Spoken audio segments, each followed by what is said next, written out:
This is our fourth teaching for Judaism 101, and please don't miss our first 3 lessons.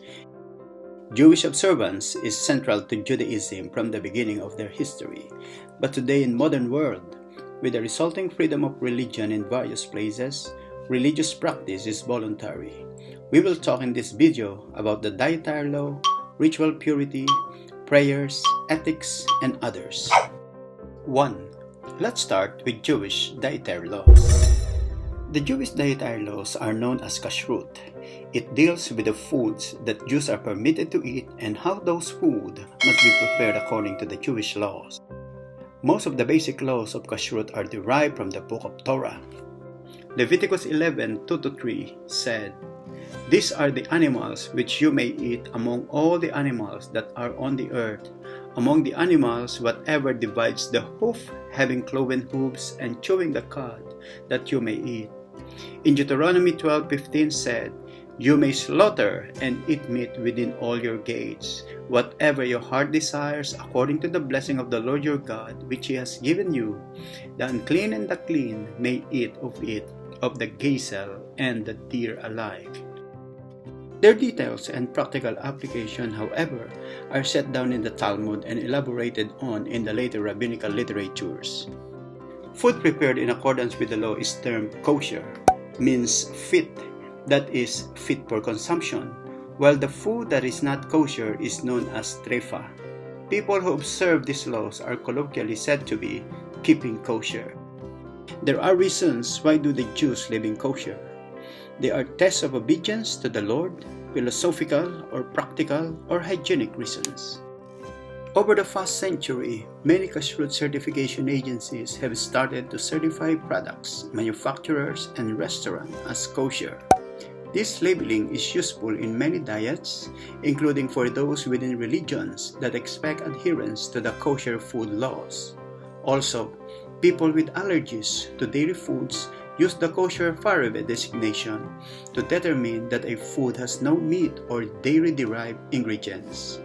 Although the details of the law of kashrut are numerous and complex, they rest on a few basic principles like selected types of animals, birds, and fish meeting specific criteria are kosher and must be slaughtered according to the process known as shechita.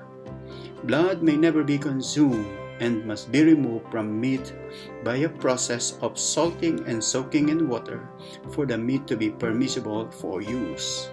In some Jewish homes, particularly in the kitchen, meat and dairy are completely separated. They are not cooked, stored, or served together. Why? Because kosher regulations do not permit mixing dairy and meat products together, so as dairy dishes with meat dishes. Kosher kitchens have 2 sets of silverware, dishes, utensils to keep from mixing. 2 sinks is not strictly required but is usually the case in religious Jewish homes, so that everything prepared on meat dishes is considered meat, and everything prepared on dairy dishes is considered dairy. These dishes are washed separately and kept away from each other. Jewish law also forbids the consumption of meat and dairy products together. The waiting period between eating meat and eating dairy varies by the order in which they are consumed and can extend for up to 6 hours.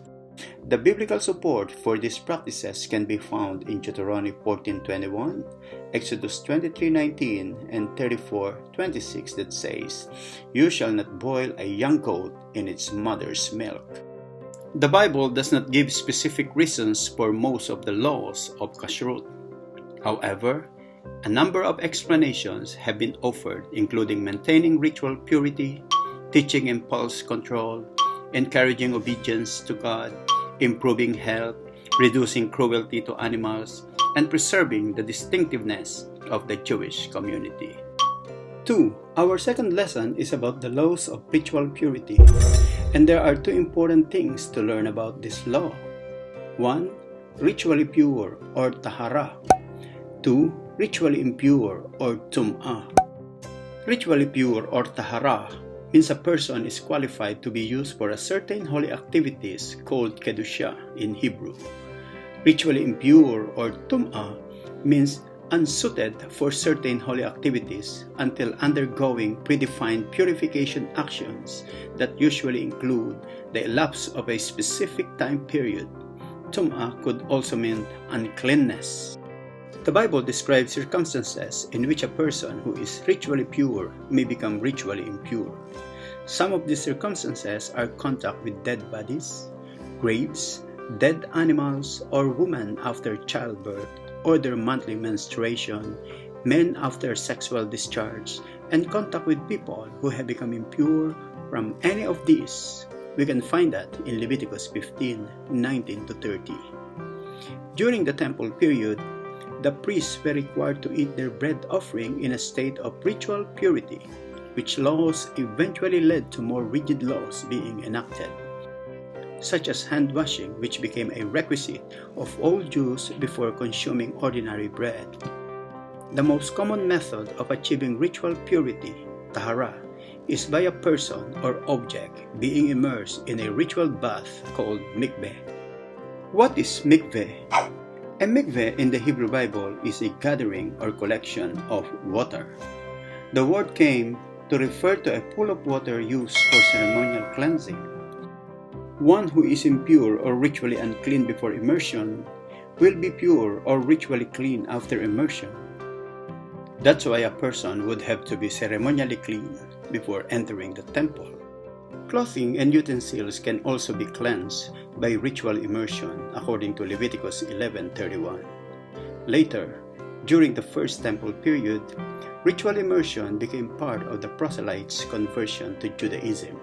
The word mikveh is from the same root word as hope, and there is some wordplay between the two in Jeremiah 17:13 says, O Lord, the hope of Israel, all who forsake you shall be ashamed.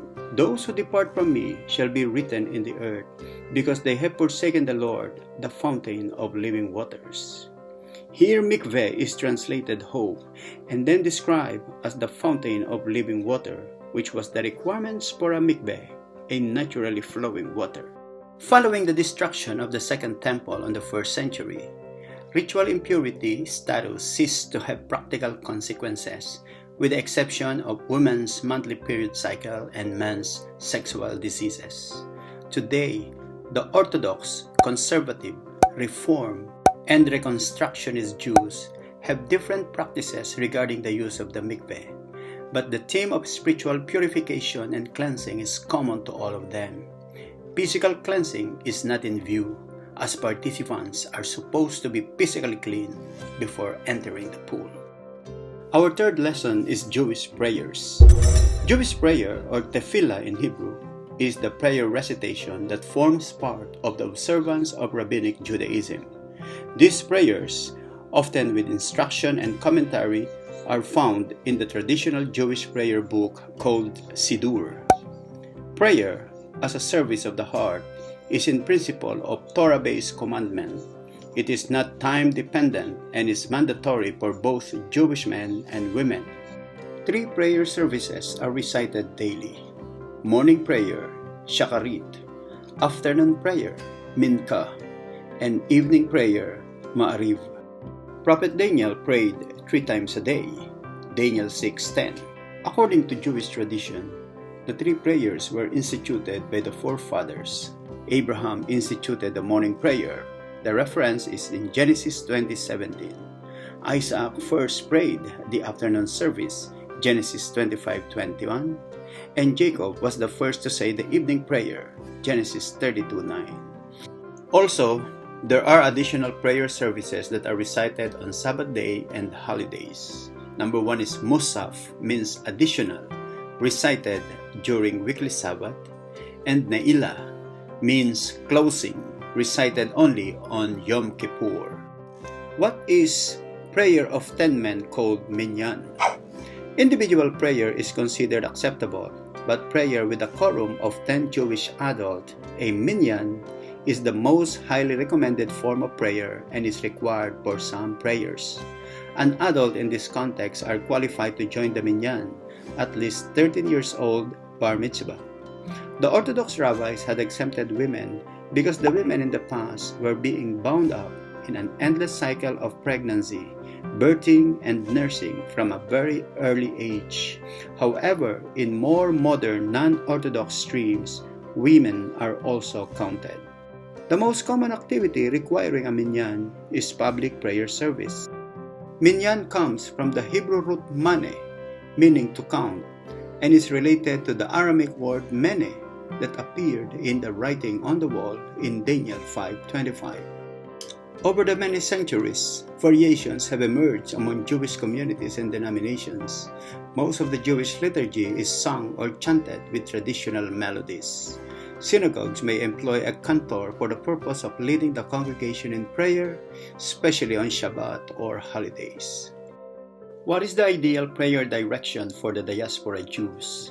According to Jewish literatures like Talmud, one should try to direct the face toward Jerusalem literally, as Prophet Daniel did in his prayer, Daniel 6:10. However, others said that the heart should definitely be directed to Jerusalem and the temple. The source for praying towards Jerusalem and the temple is the prayer of King Solomon at the dedication of the temple that says, "Wherever you send them, and when they pray to the Lord toward the city which you have chosen, and the temple which I have built for your name, then hear in heaven their prayer and their supplication, and maintain their cause." 1 Kings 8:44. Although this is only a theoretical suggestion, some Jews do follow while others don't. Lastly, what is Jewish creed? One key prayer in many services is the declaration of faith, the Shema. The Shema is the Jewish creed, the recitation of a verse from Deuteronomy 6:4, saying, "Shema Yisrael Adonai Eloheinu, Adonai Echad. Hear, O Israel, the Lord is our God, the Lord is one." As the prayer service continue, at the heart of each service is the Amidah, or 18 blessings, Shemone Esrei, which can be found in the prayer book called Siddur. Orthodox and conservative congregation adhere most closely to tradition. Reform and Reconstructionist synagogues are more likely to incorporate translation and contemporary writings in their services. Our fourth lesson is Jewish ethics. Jewish ethics may be guided by tradition from halakha or by other moral principles and by central Jewish virtues. The ethical practice is typically understood to be marked by the values such as justice, truth, peace, loving-kindness, compassion, humility, and self-respect. These traditions begin with the assumptions about God's nature and role in our world.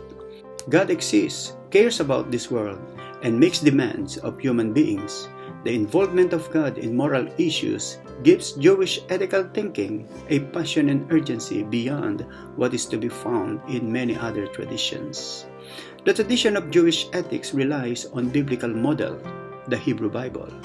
Some moral issues that are being repeated in the entire book, like attending the needs of society's weaker group like the poor, the widows, the strangers, orphans, and the like, appear as motive points for specific laws. Example, "You shall not oppress the strangers, for you know the feeling of a stranger, having yourself been strangers in the land of Egypt." Exodus 23:9. The prophet exhorted all people to live a righteous life. Isaiah 1:17 said, "Learn to do good." Amos 5:4 said, "Let justice run down like water." Jeremiah 7:6 said, "Do not oppress the strangers, the fatherless, and the widow." So, ethical thought in Judaism is as tightly bound to theology as it is to law. Jewish ethics is the moral philosophy of religion and the people. Ethical traditions can also be found throughout the rabbinic oral law that interpreted the Hebrew Bible and engaged in novel topics. Ethics is a key aspect of legal rabbinic literature such as the Halakha, Mishnah, Talmud, and other texts. Ethics is also a key aspect of non-legal rabbinic literature like Haggadah, and the most popular is known as the Ethics of the Fathers. In summary, the issues about ethics and morality of Judaism and the basic meaning of key moral terms such as justice or mishpat in Hebrew, righteousness, tzedakah, kindness, chesed, and compassion, rakamim, is much the same as what is understood by present philosophical interpretation. What is distinct and special qualities to the morality of Judaism from the beginning of time is the involvement of God. He called a man Abraham, gave his descendants the law and the land, which in turn seemed to be the result of distinctive approaches in ethics and morality. The connection with God and other godly elements in the moral struggle that requires a quality of obedience with passion is unique to Judaism. The fifth and last teaching is religious clothing. Jewish religious clothing is an outfit worn by the Jews in connection with the practice of Judaism. It has changed over time, yet maintained the influences of biblical commandments and Jewish religious law regarding clothing and modesty. The Bible set forth rules for dress both for men and women, and they were interpreted by rabbinical tradition by setting the Jews apart from the communities in which they live. According to Deuteronomy 22:5, a woman shall not wear anything that pertains to a man, nor shall a man put on woman's garment, for all who do so are an abomination to the Lord your God. Based on rabbinic tradition of the Talmud, the rabbis forbade emulating Gentiles' dress and apparel when those same items of clothing have a modest design, or that they are connected somehow to an idolatrous practice, or are worn because of some superstitious practice. Jewish men traditionally cover their heads with kippah or kippot in plural, while praying, eating, reciting blessings, or studying Jewish religious texts, and at all times. In non-Jewish communities, some women also wear kippot. The prayer shawl or talit is worn by Jewish men and some Jewish women during the prayer service. The tzitzit, called tassel, or knotted fringes can be found on the four corners of the shawl. In some denominations, boys begin to wear a shawl from bar mitzvah age, while for other groups, only after marriage. The phylacteries or tefillin means safeguard, are two square leather boxes containing biblical verses attached to the forehead and put around the left arm by leather straps. They are worn during weekday morning prayer by observant Jewish men and some Jewish women. Traditional Jewish clothing for women has not changed through the years because its foundation, the Torah and Jewish law, has not changed in all this time.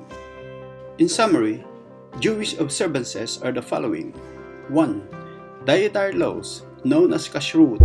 It deals with the food that are permitted to eat and how those food must be prepared according to Jewish law.